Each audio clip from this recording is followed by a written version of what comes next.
Glad you're staying with us right here on The Exchange, where your business is our business. I'm Rico Hizon.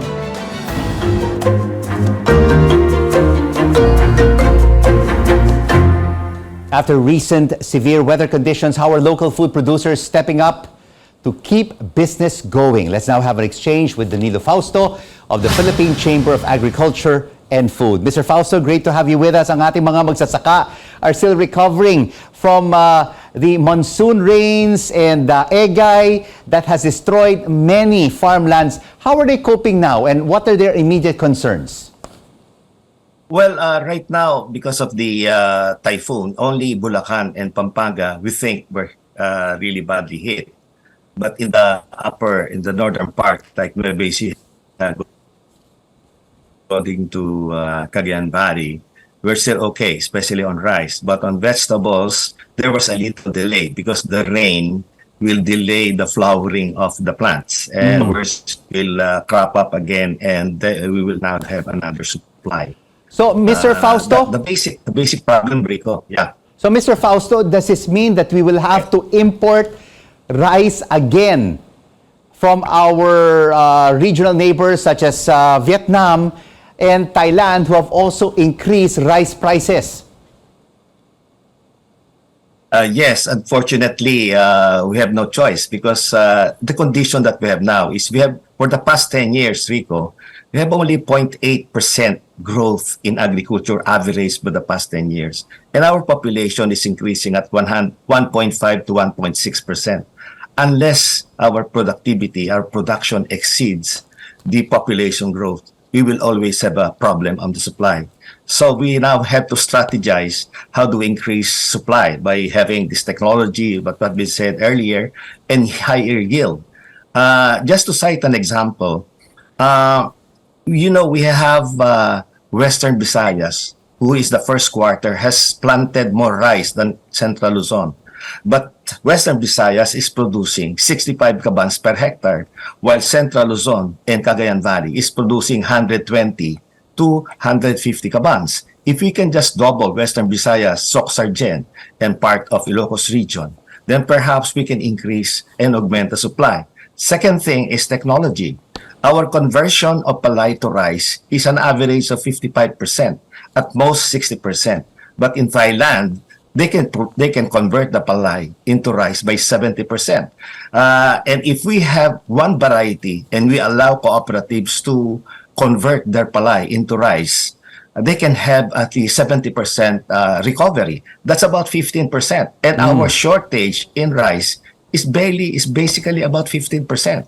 So with just the conversion using more technology, conversion of palay to rice, we might be able to be sufficient, and also increasing the yield of some regions which were forgotten because the intervention of government is concentrated, I think, in Central Luzon and Cagayan Valley. If we will have Visayas, the Western Visayas area, the Soc-Sargen, the BARM, and the Ilocos region, then perhaps we can augment the supply and be sufficient. Yes. Rico. So, Mr. Fausto, focus on the rice bowls in the Visayas and in Mindanao. Where are we at right now to be able to increase our rice yields, particularly in areas that can grow and yield more rice for the Filipino people?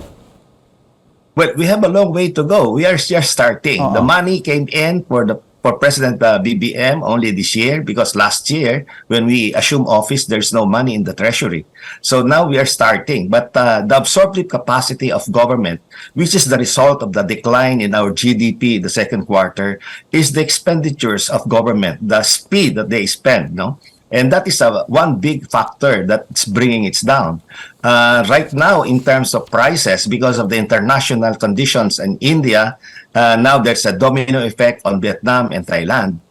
If not for Thailand and Vietnam, we will be starving. And staple is too important to be relegated and be relying upon on outsiders. We need to have our own food autonomy to be able to make sure that our people will not starve. As I said, we can do that, and it's attainable by having these high-yielding varieties. The El Nino is being anticipated already, and we are prepared for it. Mr. Fausto, President Marcos also promised rice prices will go down to 20 pesos per kilo when he ran in last year's election. Mr. William Dar says that is not feasible, that is not realistic over the next 2 to 3 years. What is your view on this? I agree. As a matter of fact, it can even take longer than that because we really need to increase our productivity and decrease the cost of producing the rice. And so without that condition, then the government can bring down the 20 pesos only if he will heavily subsidize the price and the demand side. We are now subsidizing the supply side. Government can subsidize the demand side by having a subsidy, but that he has the money to do that. So therefore, I don't think we have the money. Is really producing better.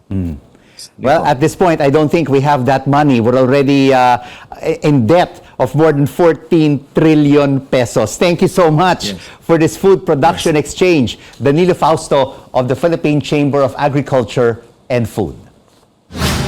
And before we go, here are words from Chef Jose Andres on food security for the people. Food is national security. Food is economy. It is employment, energy, history. Food is everything. And this is the exchange who makes sense of the facts and the figures and the ups and downs of the business cycle, because your business is our business. I'm Rico Hizon. Thanks for watching CNN Philippines. News you can use. News you can trust.